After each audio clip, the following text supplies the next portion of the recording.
قرآن نے کیا کہا ہے؟ ہم نے رات بنائی لتسکنو تاکہ تمہیں کیا ملے؟ سکون. دماغ کو کیا ملے؟ فریش ہو جائے دماغ. سکون ملتا تو فریش ہوتا ہے نا. لیکن وہ کون سی رات؟ وہ یہ والی راتیں نہیں ہیں جو آج ہماری راتیں گزر رہی ہیں. پوری پوری رات موبائل پہ, پوری پوری رات آپ فون پہ گپے مار رہے ہیں. اس رات کو اللہ نے سکون کے لیے نہیں بنایا. وہ رات بنائی ہے جس کے بارے میں قرآن کہتا ہے وَجَعَلْنَا نَوْمَكُمْ سُبَاتًا. 30ویں پارے کا پہلا رکوع.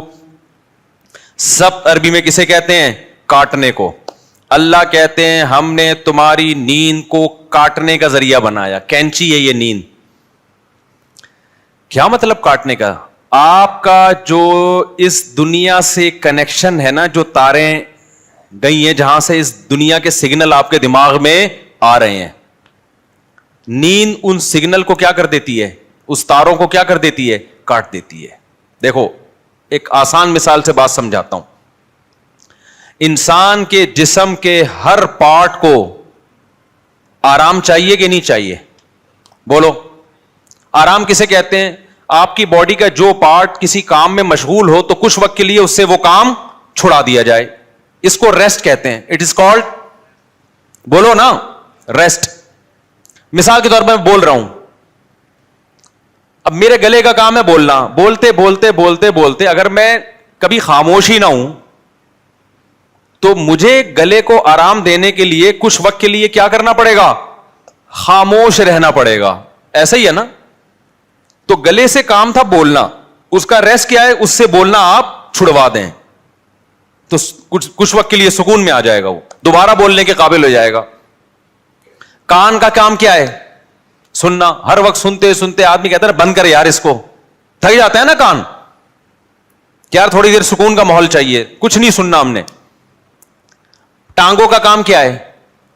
ابے بولو نا, چلنا. چلتے چلتے چلتے ایک وقت آتا ہے آپ کہتے ہیں یار بیٹھ جاؤ یار, کچھ دیر ریسٹ کر لو, لیٹ جاؤ, کچھ آرام دے دو. تو ٹانگوں سے چلنا چھڑوا دینا یہ ٹانگوں کا ریسٹ ہے. ایسے ہے یا نہیں ہے؟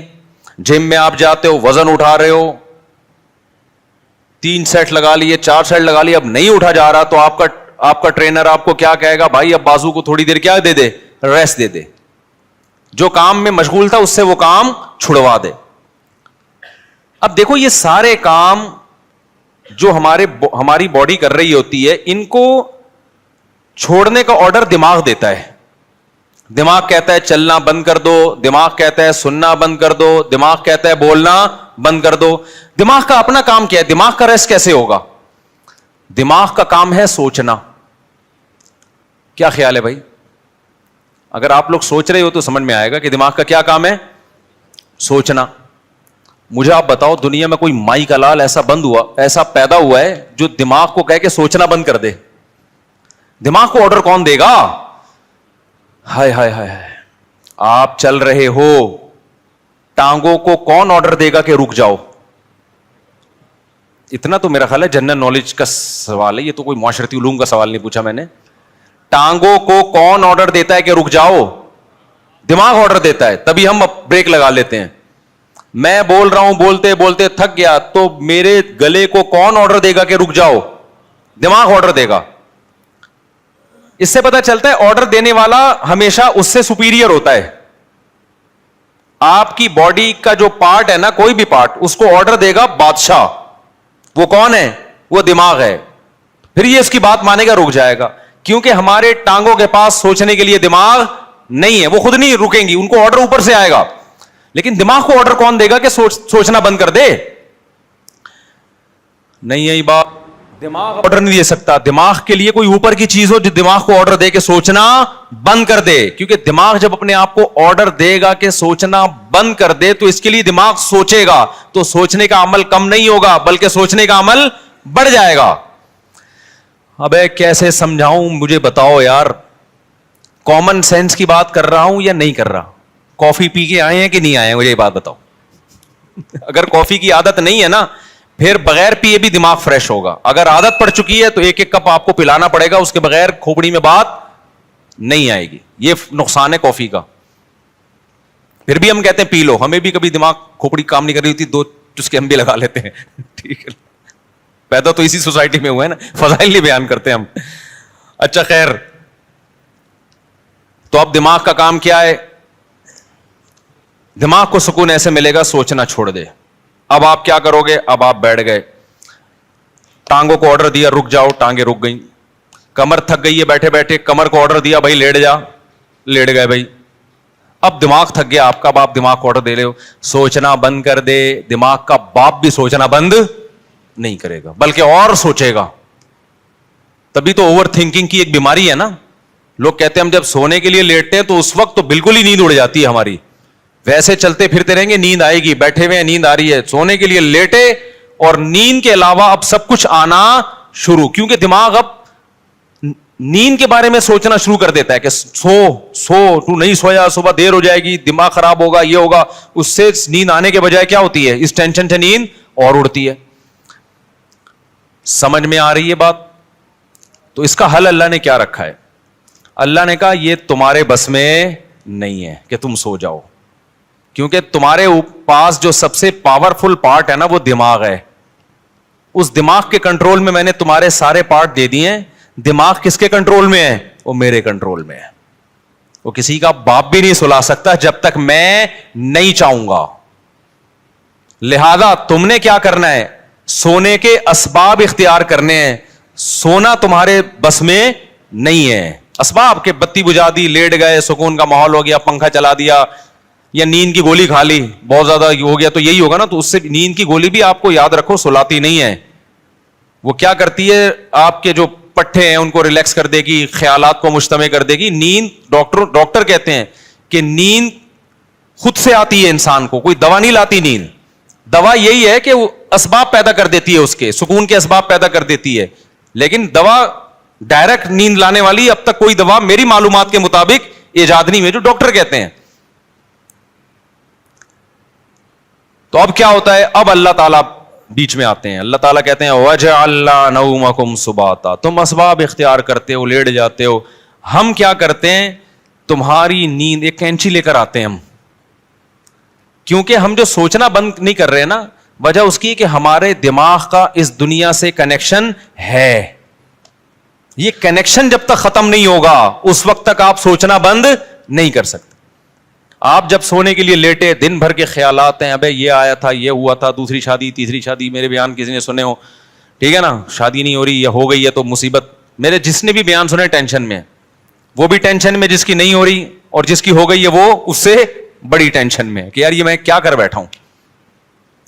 تو ٹینشنوں میں اور یہ اور وغیرہ وغیرہ 20 قسم کے آپ نکالتے چلے جاؤ دماغ سے. نہیں, اللہ کہتے ہیں میری قدرت کام کرتی ہے. میں کیا کرتا ہوں, اس کے جو لنک ہے نا, جتنے جہاں سے لیڈ آ رہی ہے اس کو, یہ دنیا سے آ رہی ہے نا, یہاں سے اس کے دماغ کا میں کنیکشن کیا کر دیتا ہوں, ساری تاریں, پاور ہی ختم ہو گئی. ارے میرے بھائی, بچہ کمپیوٹر پہ بیٹھا ہو, ہل کے نہ دے رہا ہو, پولیس بلا لی, بیٹا ہٹ جا یہاں سے, نہیں ہل رہا ہو, تو آخری حل آپ کے پاس کیا ہے؟ وہاں سے پاور کھینچ دو, پاور ہی نکال دو, ایسی کی تیز تار ہی کاٹ دو بیچ میں سے. اب چلے گا؟ اب پہیہ لگا کے تو چلے گا, ویسے نہیں چلے گا کمپیوٹر. تو اللہ میاں بھی کہتے ہیں وَجَعَلْنَا نَوْمَكُمْ سُبَاتًا, ہم نے تمہاری نیند کو دماغ اور اس دنیا کے کنیکشن کا کاٹنے والا, یہ نیند ایک کینچی ہے جو کیا کرتی ہے؟ تمہارے دماغ کا اس دنیا سے کنیکشن ختم. اصل بات جو میں بتانا چاہ رہا تھا, اللہ قرآن میں کیا کہتا ہے کہ تمہیں سکون دماغ کو اس وقت ملے گا جب کافی پیو گے, نہ چائے پینے سے, نہ چرس پینے سے, ہیروئن پینے سے, نہ دماغ کے سکون کے لیے اللہ نے نیند بنائی ہے. اور وہ والی نیند جو تمہارا اس دنیا سے کنیکشن ختم کر دے. کیونکہ ہم نے بہت سے لوگوں کو دیکھا ہے سو رہے ہوتے لیکن سب پتا ہوتا ہے کہ کیا ہو رہا ہے. اس کا مطلب ان کی نیند نہیں ہوتی ہے. گھوڑے بیچ کے سونے والی نیند کا اللہ ذکر کر رہا ہے قرآن میں. آپ دیکھ لو نا آج کل جو نیندیں ہو رہی ہیں, سو رہے ہیں اور سب سن بھی رہے ہیں کہ ہو کیا رہا ہے, بیگم کیا باتیں کر رہی ہے, کس کی غیبتیں کر رہی ہے, گھر میں ساس کتنے دن سے آگے ٹھہری ہوئی ہے, جا کیوں نہیں رہی ہے, مہنگائی بڑھ رہی ہے, اسٹیبلشمنٹ نے یہ کیا کر دیا اور فلانے نے یہ کیا کر دیا اور مہنگائی کو یہ کیوں ہو گیا, وغیرہ وغیرہ 20 قسم کے مسائل, اور سو بھی رہا ہے. ذرا سی بات کرو تو کہتا ہے کیا. اچھا سوتے سوتے بتا رہا ہوتا ہے چپ ہو جاؤ میں سو رہا ہوں, ابے تجھے پتا کیسے چلا اگر تو سو رہا ہے بھائی؟ کہتا ہے چپ ہو جاؤ، میں کیا کر رہا ہوں؟ سو رہا ہوں. میں ایک دفعہ سو رہا تھا، گھر والوں نے مجھے اٹھایا کہ دروازے پہ کوئی ہے، تو میں نے کہا مجھے اٹھایا کیوں؟ کیا نیند خراب نہ ہو جائے نا. میں نے کہا نیند تو ہو گئی خراب، نیند تو ہو گئی خراب. تو گھوڑے بیچ کے سونا، غرق ہو کے سونا، بے ہوش ہو کے سونا، یہ والا سونا کون سا سونا ہے؟ جس کو اللہ نعمت قرار دے رہا ہے اور جو دماغی سکون کا ذریعہ ہے. آج کل یہ والا سونا مارکیٹ سے شارٹ. کیوں شارٹ ہے؟ اس میں ہمارے اپنے گناہ بھی ہیں. اب یہ میرا ٹاپک نہیں ہے، لیکن غصے پر کچھ 2 ہفتے سے بیان چل رہا تھا نا، تو اس کو بھی لگا دیتا ہوں اسی کے ساتھ. میں نے بتایا تھا نا آج کل جو ہر آدمی توے پہ بیٹھا ہوتا ہے نا غصے میں، اس کی ایک بہت بڑی وجہ کیا ہے؟ نیند پوری نہ ہونا. لوگ کہتے ہیں ہم تو 7-7 گھنٹے سو رہے ہیں. بھائی آپ سو تھوڑی رہے ہیں، 7-7 گھنٹے آپ سونے کی کوشش میں لگے ہوئے ہیں. اس میں کبھی دیکھو 3 کیفیتیں ہوتی ہیں. ایک انسان اس دنیا میں ہوتا ہے اور ایک بالکل قبر میں ہوتا ہے موت کے بعد. ایک بیچ کی کیفیت بھی ہوتی ہے، کچھ برزخ کی چیزیں دیکھ رہا ہوتا ہے اور کچھ اس دنیا کی چیزیں. قرآن سے پتہ چلتا ہے یہ ایک بیچ کی کیفیت ہوتی ہے جس میں کچھ یہاں کچھ وہاں. بالکل نیند میں بھی ایسا ہی ہے. اللہ نے نیند کو موت سے تشبیہ دی ہے. نیند میں بھی ایسا ہی ہے، یا تو آپ پورے جاگے ہوئے ہیں جیسے بھی بیٹھے ہوئے ہیں، یا آپ پورے سو رہے ہوتے ہیں. آپ کا اس دنیا سے کوئی رابطہ نہیں ہوتا، کچھ پتہ ہی نہیں ہوتا کون رو رہا ہے کون ہنس رہا ہے، سردی ہے گرمی ہے خزاں ہے طوفان آ رہا ہے نہیں آ رہا. اور ایک بیچ کی کیفیت ہوتی ہے جس میں آدھے آدھے خواب بھی دیکھ رہے ہیں اور آدھے آدھے جاگ بھی رہے ہیں. اس والی نیند سے میرے بھائی سکون نہیں ملتا. تو یہ جو گہری نیند ہے نا، اس کے لیے کچھ کام کرنے پڑتے ہیں جو آج کل مارکیٹ سے شارٹ چل رہے ہیں. اور شریعت پہ عمل کر نہیں سکتے جب تک گہری نیند لیتے نہیں ہو، کیونکہ اسلام میں اخلاق کی بہت زیادہ ویلیو ہے. نبی صلی اللہ علیہ وسلم نے فرمایا انسان اچھے اخلاق کے ذریعے تہجد پڑھنے والے اور کثرت سے روزے رکھنے والوں کے مقام تک پہنچ سکتا ہے. یعنی اس کی زندگی میں تہجد بھی نہیں ہے اور روزے بھی نہیں ہیں، لیکن اخلاق کا اتنا اچھا ہے تو اللہ اس کو کس کے ساتھ حشر کریں گے؟ تہجد گزاروں کے ساتھ. اور حدیث میں آتا ہے کہ ایک تہجد گزار اور کثرت سے روزے رکھنے والا برے اخلاق کے ذریعے جہنم کا ایندھن بن سکتا ہے. حدیث کا مفہوم ہے. کیوں؟ بد اخلاقی کی وجہ سے کبھی بیوی سے لڑے گا، کبھی پڑوسیوں سے لڑے گا، کبھی کمیٹی سے لڑے گا، کبھی امام سے لڑے گا، کبھی مؤذن سے لڑے گا، کبھی اسے پٹا، کبھی گاڑی تھوڑی سی آگے آگے اس کو اٹھا کے ٹھوک دیا. ٹھیک ہے نا؟ تو ساری نیکیاں اس کی کیا ہو رہی ہیں؟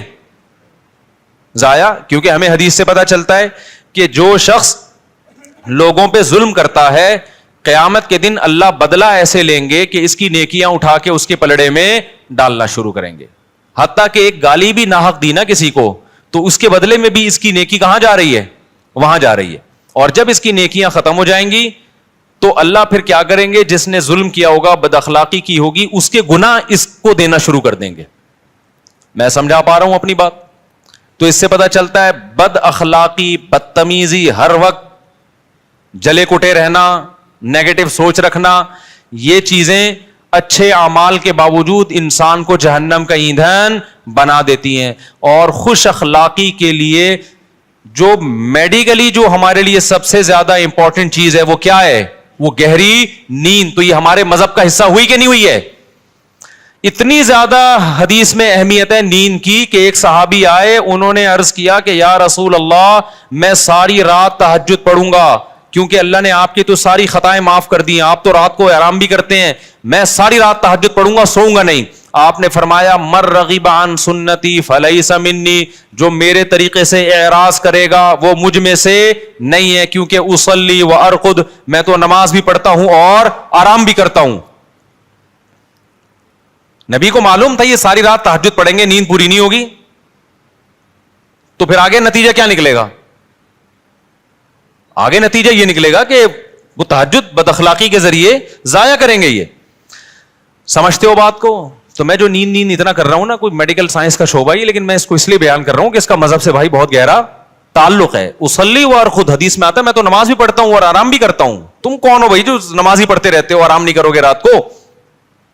اور ہمارے نبی صلی اللہ علیہ وسلم کی نیند گہری تھی, اتنی گہری تھی کہ آپ صلی اللہ علیہ وسلم کے ہلکے سے خراٹے کی آواز بھی آتی تھی. جب انسان بہت تھک کے سوتا ہے اور گہری نیند سوتا ہے تو جن کو خراٹوں کی بیماری نہیں بھی ہے ان کے ہلکا ہلکا تیز سانس کی آواز آتی ہے. تو ہمارے نبی صلی اللہ علیہ وسلم بھی جب سوتے تھے, آرام کرتے تھے, تو آپ سے معمولی خراٹوں کی آواز آیا کرتی تھی. یہ اس کی علامت تھی کہ آپ صلی اللہ علیہ وسلم کی نیند ہلکی نہیں تھی بلکہ گہری نیند تھی. سمجھتا نہیں ہے نا بات کو. اب گہری نیند کے لیے پھر وہ ٹپس ہیں, وہ پھر وہ ڈاکٹروں سے پوچھیں. آپ اس ڈاکٹر سے پوچھیں وہ خود سو رہا ہو ٹائم پہ, کیونکہ ڈاکٹر خود 3-4 بجے کلینک بند کر کے آ رہے ہوتے ہیں. سمجھ رہے ہو نا.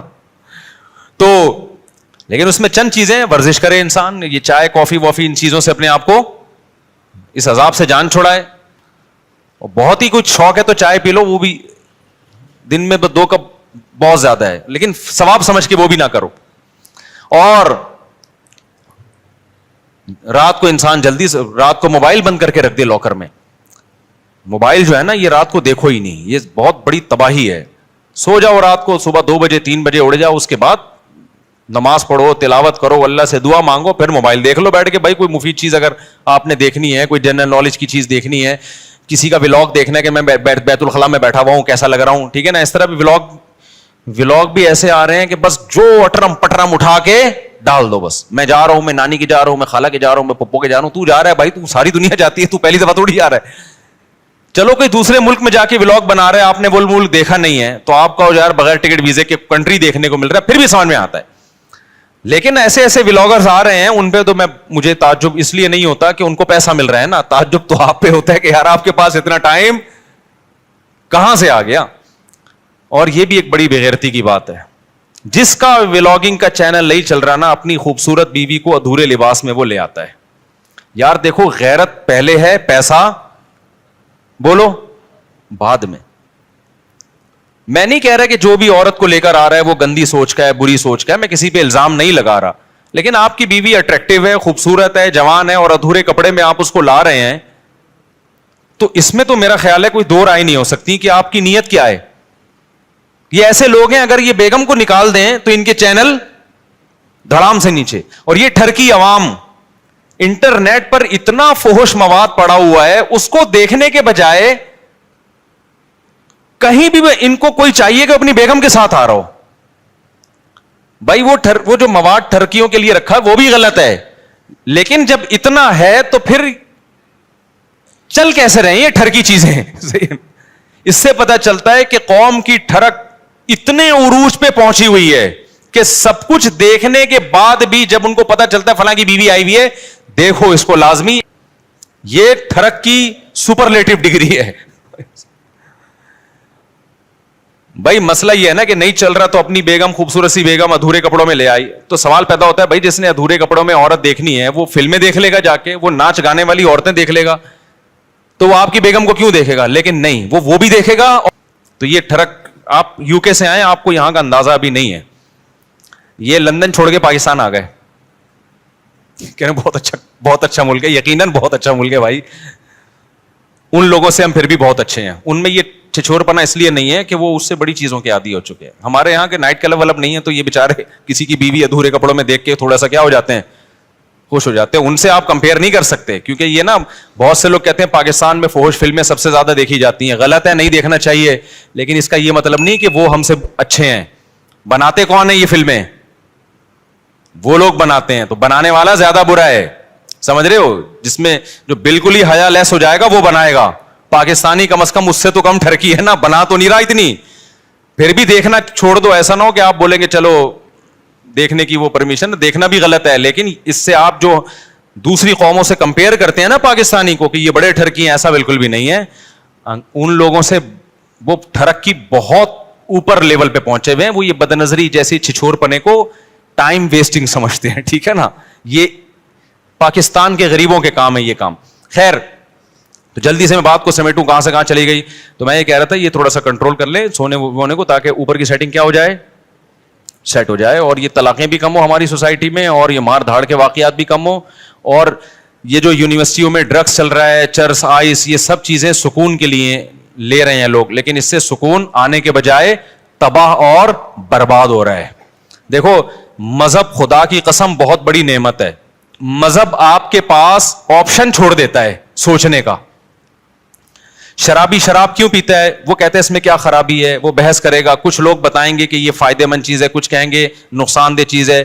تو وہ اپنی دماغ استعمال کر کے پلس مائنس کر کے ایک فیصلہ کر کے کچھ چھوڑ دیں گے, کچھ پینا شروع کر دیں گے. جو پینا شروع کرتے ہیں سوسائٹی کو کتنا نقصان ہوتا ہے. مذہبی آدمی کے پاس یہ آپشن ہے ہی نہیں. اس کے پاس 2 اور 2 4 کی طرح ہے کہ انما الخمر والمیسر والانصاب والازلام, اے ایمان والو شراب اور جوا کیا ہے؟ حرام ہے. بس جب حرام ہو گئی تو اب ہمارے پاس آپشن ہی نہیں ہے نا سوچنے کا کہ یہ صحیح ہے کہ غلط ہے. بس غلط ہے. جب اللہ نے کیا دیا غلط ہے تو کیا ہے؟ غلط ہے یہ. اب دیکھو جو لبرل طبقہ ہے ان میں پردہ ختم ہوتا جا رہا ہے. اپنی بیویوں کو دوسرے کی بیویوں سے, دوسرے دوستوں سے ملانا, دوست کی بیوی آپ کی بیوی سے, آپ کی بیوی اس کے دوست سے, کزنیں آپس میں مل رہی ہیں, اکٹھے ڈانس بھی کر رہے ہیں. وجہ کیا ہے کہ وہ یہ بحث کرتے ہیں کہ اس میں غلط کیا ہے. بھائی اگر کزن نے کزن کے سامنے ڈانس کر لیا, بہنوں کی طرح ہی ہے نا ہم لوگ, کوئی ہماری نظریں خراب تھوڑی ہیں. اس سے آہستہ آہستہ سوسائٹی کس کی طرف جا رہی ہے؟ تباہی کی طرف. زنا کے واقعات, گھروں سے بھاگنے کے واقعات, ماں باپ کے ساتھ بدتمیزی. جس لڑکی میں حیا نکل گئی, ابا اماں کے ساتھ تمیز سے بات اب وہ کبھی بھی نہیں کر سکتی. لیکن مذہبی لوگوں کے پاس اللہ کی کتنی بڑی رحمت کہ ان کے پاس یہ سوچنے کا آپشن بولو نہیں. کیوں آپشن؟ بھائی بیوی کو آپ نے دوست سے پردہ کرانا ہے, ختم. یہ کس کا حکم ہے؟ ہم تھوڑی کہہ رہے ہیں دوست کی نظریں خراب ہیں. ہو سکتا ہے اس کی نظر آپ سے زیادہ اچھی ہو, وہ نہ بری نظر سے دیکھے, لیکن یہ آپشن ہمارے پاس اللہ میاں نے کیا کر دیا ہے. بھائی جوان بیوی ہے تو آپ کو اپنے دوست سے اس سے پردہ بولو کرانا ہے, ختم. میرے سارے گھر والے میرے بھائیوں سے پردہ کرتے ہیں الحمدللہ. ہماری بھابیاں ہم سے پردہ کرتی ہیں. ہم سب جوائنٹ فیملی میں اکٹھے رہے ہیں. ہم لوگ 4 بھائی تھے اور میری والدہ کی 6 بہویں تھیں. یہ بھی پہلی تھی. حالانکہ 4 بھائی میں بہویں کتنی ہوتی ہیں؟ 4 بہو. اس وقت 6 بہو. اگر ابھی والدہ زندہ ہوتی تو ایک کیلکولیٹر خریدنا پڑتا ان کو بہوؤں کو گننے کے لیے. خیر, تو ہم ایک گھر میں رہے ہیں اور 4 بھائی اور والدہ کی بہویں کتنی؟ 6 بہویں. تو سب والدہ کی سب بہویں دیوروں سے, جیٹھوں سے پردہ کرتی تھیں. یہ جو لوگ کہتے ہیں نا جوائنٹ فیملی میں پردہ ممکن نہیں ہے, یہ میں نہیں مانتا. ہم نے تو کر کے دیکھا ہے بھائی اپنے گھروں میں الحمدللہ. لیکن ہم نے دیکھا ہے کہ بہت سی لڑکیاں جب دیور سے یا جیٹھ سے پردہ کرتی ہیں تو بڑا مسئلہ گھر میں یہ کھڑا ہوتا ہے کہ دیور یا جیٹھ کہتا ہے کہ کیا میں تمہیں برا آدمی نظر آتا ہوں جو مجھ سے پردہ کر کے بیٹھ گئی ہو؟ میں سمجھا پا رہا ہوں اپنی بات؟ ہماری نظریں کیا خراب ہیں؟ ہمیں باہر دیکھنے کے لیے بہت ساری عورتیں جو آپ پردہ کر کے بیٹھ گئی, ہمیں پتہ نہیں کیا سمجھ رہی ہو. یہ جب بحث گھر میں شروع ہوگی تو آپ پردے کا ماحول نہیں بنا سکتے. اسلام نے ہمارے لیے یہ بحث کا دروازہ کیا کر دیا؟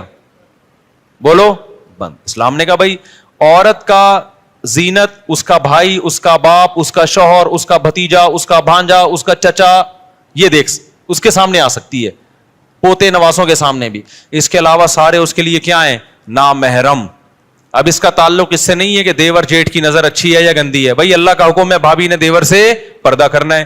تو مذہب والا آدمی جو مذہب کو فالو کرتا ہے نا, بہت سارے کنفیوژن اللہ نے اس کے لیے کیا کر دی ہیں؟ آسان. ان سے نکلنا آسان کر دیا. وہ کہتے ہیں بھائی شریعت کا حکم ہے, ختم. تو سکون سے زندگی گزرتی ہے, گھروں کا ماحول اچھا ہو جاتا ہے. غیر مسلم لوگ نا پہلے یہ کزنوں سے پردہ ختم ہوا, پھر ناچنا گانا شروع ہوئے, اب اس کے بعد ان کے گھروں کا ماحول آپ غیر مسلموں کا جا کے دیکھو, گھروں میں محبتیں کیا ہو گئی؟ ختم. خیر میں اب اصل ٹاپک کی طرف آتا ہوں. تو یہ ڈپریشن کی بات چلی تھی نا, چھٹے مٹے لگا رہے ہیں, ان سے ڈپریشن ختم نہیں ہوگی. ان سے ڈپریشن کیا ہوگی؟ یونیورسٹی میں لڑکیاں بھی آج کل چرس الحمدللہ پینا شروع کر دیا انہوں نے. یہ اللہ کا بڑا فضل ہے, یعنی یہ طنز میں کہہ رہا ہوں میں کہ کیونکہ ہماری یونیورسٹیاں, ہمارے لبرل لوگ دینی مدرسوں پہ اعتراض کرتے ہیں کہ بچوں کو بگاڑتے ہیں یہ. اور جب ہم یونیورسٹیاں گئے تو وہاں ہم نے جب دیکھا کہ یہ سب کچھ چل رہا ہے تو پتا چلا کہ تمہارا بگاڑ اور ہمارے بگاڑ میں بھائی زمین آسمان کا فرق. ہم نے اپنے مدرسے کے دور میں ایک طالب علم کو سگریٹ پیتے ہوئے دیکھا تھا, وہ بھی چھپ کے. اس کو بھی پتا تھا کہ میرے استاذوں کو پتا چل گیا تو میری ایسی کی تیسی ہو جائے گی, ماں باپ کو بھی نہیں پتا چلے. اور یونیورسٹی میں اگر آپ چلے جائیں نا تو ہو سکتا ہے آپ کو بھی فری میں مل رہی ہو وہاں پہ کہ ایک سٹا آپ بھی لگا لیں. اللہ بچائے, یہ بہت برا ماحول ہے لیکن جا رہے. جب مذہب آپ کی سوسائٹی سے نکلے گا تو ایجوکیشن ہی آپ کی تباہی بربادی کا ذریعہ بن جائے گی. خیر, ہم چل رہے تھے قربانی پہ, پتہ نہیں یہ کہاں سے آ گئے ہم. آپ نے گچی پکڑ کے رکھی جی.